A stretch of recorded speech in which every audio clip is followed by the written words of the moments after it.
The next concern people are going to have is that the neighbors won't like it. And whenever I hear that concern, you're going to want to say something along the lines of this to the landlord. You're going to say, well, typically the neighbors have the same concerns as you would. And as you can see, I have thought of and provided solutions for all of these. I'm sure a conversation with them would iron anything out. My number one concern is to respect everyone's property, including neighbors, and we enforce our policies very strictly to keep a good reputation. In addition to our security measures we put in place, we also pre-screen all of our clients, and no one gets booked without us doing our due diligence to ensure the safety and peace of the neighborhood. We have indoor noise monitoring to ensure no one violates our quiet hours, and we know that our business will not succeed if we can't make the neighbors happy or operate without upsetting the neighbors. So we take this very, very seriously. You say that to a landlord, they're going to immediately feel much better about this. They're going to realize that, hey, the neighbors probably have the same concerns I do. If they were able to alleviate my concerns, they can probably alleviate the neighbors' concerns as well. So memorize that, internalize that, customize that, but get used to saying stuff like this. Something else they're going to say is, oh, they will smoke and it's going to smell. Well, if that's the case, then you can say, we will install auto response smoke detectors that automatically sound for the fire department and police as soon as smoke is detected. Our outdoor cameras will catch anyone smoking within 100 feet of the building. And with footage, Airbnb or VRBO or whoever else will compensate us for breaking the policy. The smoking fee is very large, and even if it smells, we can enforce this so we do not have any issues with people smoking in the house in today's day and age. We got everything in place. Trust me, if someone's sitting in there and they see in the house rules before they check in, so before they check in, they get an automated message. That automated message says, there is no smoking. We have first responder auto smoke detectors. The second we get a hint of smoke in the detectors, the cops are already on their way. Now, if you're someone who smokes and you're in a house and you know that if that detector goes off, maybe it will, maybe it won't. But if it does, the second it does, there's going to be cops and firemen at your house. Those people are going to be way, way, way less likely to smoke. And even if it doesn't set off the fire alarm, even if we don't see it on any cameras, even if there's no way to tell, if the cleaners go in the next day after they check out and get the faintest hint of smoke, they're getting charged and we're getting money for that. And we're going to do a super deep cleaning to make sure that smell goes away. So this is what you need to be able to explain to your landlord to make them feel better. So watch these videos over and over again. Get used to these objections that I'm saying when I hear these, or the responses that I'm saying to these objections, so that you can understand them as well and be able to snap back at them. Because like I said, I'll go to bat with any landlord for any reason, with any objection they have, because I know I'm their favorite tenant. I put the things in place to make sure that I go to bat and do that. So if you're going to know all of this material, make sure you're also doing the things in the material, like setting up the first responder smoke detectors and the blink doorbells or the outdoor security systems, which we'll go over in security. But just know, as you're reading these objections, they're not just words. We actually have to do what we say we're going to do in them too, in order for us to be able to back it up. Now, you might also say something along the lines of a long-term tenant would be easier. And I highly disagree. You will hear from me or anyone on my team the same amount or less than you hear from an average tenant, probably way less than you hear from an average tenant. And the value you will find in knowing you can trust your place is being taken care of is priceless. It is priceless to know that your tenant is going to pay you every month and they're going to be responsible and make sure that it gets returned to you in the same exact condition. I am more than a tenant. I'm a partner that is just as concerned with the property as they are. The peace of mind is important for a landlord. And say that to them. Hey, look, I'm coming in here. Yes, I'm your tenant, but I'm more than a tenant. I'm also your partner in this, and I'm just as concerned in the property as you are. That's going to give them peace of mind. That's going to be extremely important for them. All of these strong points as to why we are actually a better tenant for them. But the next one is the most important of them all. It's not just about how good we are as our tenants. It's about how we are far better than other tenants. The one thing that all landlords want is higher rent and more money, better profits and greater margins. When we come in, we have the option based on our profit margins to pay a premium on the market rent.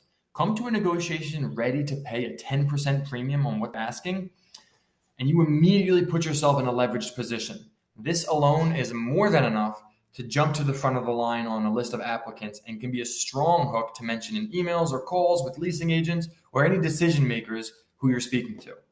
However, when you understand all of the content of this lesson, you should have no problem confidently presenting your business to any landlord, to any decision maker. Another major value add to the landlord is the fact that you are turning his property into a fully operating business. If they ever want to go sell the property, they could charge a premium for selling with the proof of concept of an Airbnb business already in place. Something I also like to mention and work into my leases is a first right of refusal if they ever want to sell. I express my interest up front, and if the time comes, I gladly pay to take over and turn my rent payments into equity payments. This can be particularly lucrative once you grow your business and say you have 10 to 15 units in one building and a great relationship with the leasing agent or their owner or the management services, because now the landlord knows that he has a reliable buyer, a reliable tenant that's already in there and has vested interest in the building already. And that's a safe exit plan. A safe exit plan is valuable to landlords and valuable to investors and valuable to decision makers. So we are presenting ourselves as partners to them, not just tenants. Hey, look, I'm going to come in here. I'm trying to snag up some units from you. But don't worry, if you ever want to sell this building or anyone ever want to do anything with this building, not to pressure you and say that I want to buy it from you, but I will gladly be the one to take it off your hands. You're going to know me. You're going to trust me. We're going to have a relationship. That's a huge win-win for both of you. Easy exit strategy for him where he's going to make money. And you just put yourself in a position to potentially buy a building or a house whenever the time comes. Maybe it's 3 years, maybe it's 5 years, but whenever the time comes, you're going to be the one that's going to get the offer first, which is very, very valuable. So if we're going to summarize everything here, we're much more cleaner. We're much more reliable. We take on more responsibility if something goes wrong. We bring in premiums for rent that the landlords otherwise wouldn't have. We will occupy multiple units, which is less people that the landlord has to deal with. Now, instead of dealing with 60 units or 60 tenants for 60 units, they may be dealing with 40 tenants for 60 units. I don't know. You get what I'm saying, though. It's decreasing their sales channel. The amount of people that they have to communicate with to manage X amount of rentals is going down. The less people that are involved, the more simple it is. The less complex it is. The less complex it is, the happier the landlord is going to be. Trust me, he's going to be much happier working with you, having 10 of his units, than working with 10 different people, all trying to figure out what's going on with these units. Are they in good shape? You can take up a large portion for him and give him surety and peace of mind. Trust me, play on that. It's very valuable. Plus, we can increase the value of the unit by showing proof of concept for short-term rental revenue or Airbnb revenue or whatever it is. They can sell it with us in place. They can sell it to us for a premium because there's a business there and we understand that. Or they can sell to someone who wants to come in and do the same model that we're doing and run an Airbnb themselves. That'll give them the confidence like, hey, it already works here. This person's been doing it. Of course, I get kicked out at that point, but if you're going to get kicked out, you're going to get kicked out. It's part of the game. You just keep moving. So we're constantly adding to and enhancing our perspective on why we're our landlord's favorite tenant and why we're so successful with getting landlords to agree to rent to us. But as you go through this process with an open mind, you're always going to have takeaways and cognitions supporting everything that I'm saying here. And all you have to do is keep this phrase in the front of your mind and look for the supporting details. I am my landlord's favorite tenant.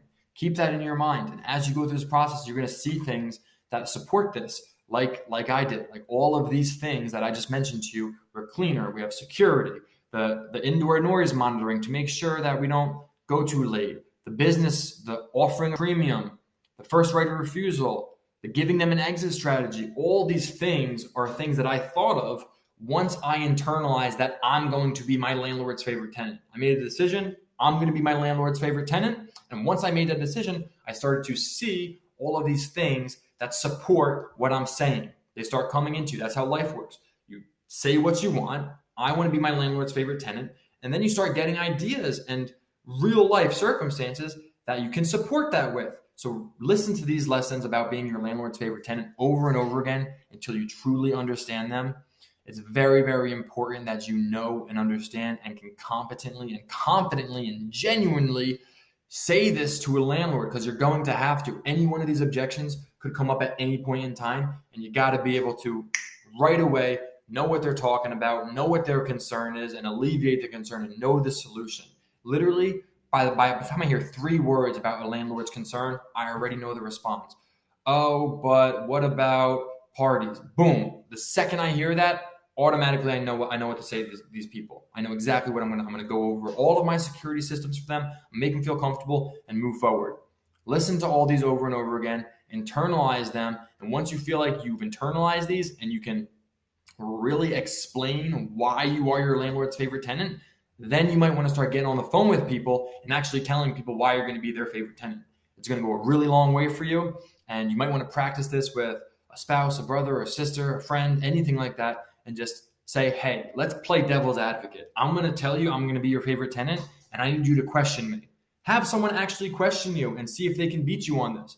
If you're doing this right, they shouldn't be able to. You should be able to come up with a solution for everything that they say. If you have any questions, comments, concerns, make sure you send me an email. Make sure you come to the weekly meeting so we can discuss this and go over this, because this is one of the most important parts of this entire course. It's going to be what separates you and allows you to win over your tenants compared to the next guy.